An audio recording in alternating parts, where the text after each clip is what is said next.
High বন্ধুরা, আজকে আমি কুমড়ো পাস্তা রান্না করব। তোমরা শুধু দেখো কী করে বানাই। তেল গরম হয়ে তাতে আমি পেঁয়াজ দিয়ে দিলাম। পেঁয়াজটা একটু ভাজা করব। পেঁয়াজটা আমার লাল হয়ে এসছে। এখন আমি এর মধ্যে দিয়ে দেব 1 চামচ মতো রসুন পেস্ট। রসুন কুচি দিলে ভালো হতো, আমার কাছে গোটা রসুনটা নেই, এই জন্য আর কুচিয়ে দিতে পারলাম না, পেস্টটাই দিয়ে দিলাম। আর এখন দিয়ে দিচ্ছি একটু আদা গুঁড়ো। এখন আমি দিয়ে দিচ্ছি সেই কুমড়ো কুচো। আমি পুরোটা হাই ফ্লেমে দিয়ে আমি করছি, নেড়েই যাব। কুমড়োটা আমার সিদ্ধ হয়ে গেছে। এখন আমি এর মধ্যে দিয়ে দেবো ক্যাপসিকাম, দিয়ে দেবো পাকা কাঁচা লঙ্কা, এখন দিয়ে দেবো স্বাদ মতো লবণ।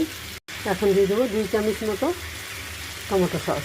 এখন দিয়ে দিচ্ছি এই কিছুটা অল্প কিছুটা, এই 1-1.5 চামচের মতন সয়া সস। এখন দিয়ে দিচ্ছি আমি পাস্তা আমার রেডি হয়ে গেছে। এখন আমি এর মধ্যে ধনে পাতা দিয়ে দিচ্ছি। ধনে পাতা দিয়ে নাড়ি চেড়ে নামিয়ে নেব। আমার ইয়াম্মি পাস্তা রেডি। এখন আমি খাবো।